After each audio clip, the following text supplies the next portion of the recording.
Marami daw dito. Di ko alam kung tama, pero marami daw dito.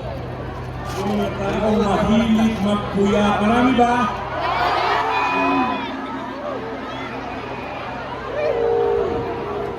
Yung mga taong mahilig magpuyat sa maling tao na nasaan?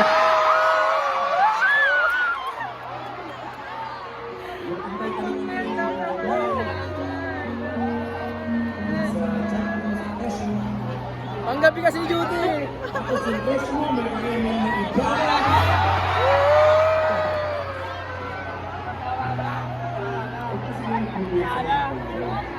Kasi nagpupuya sa mga tao. Ewan ko sa'yo dahil panggap sa duty niya. Kapan pa niya?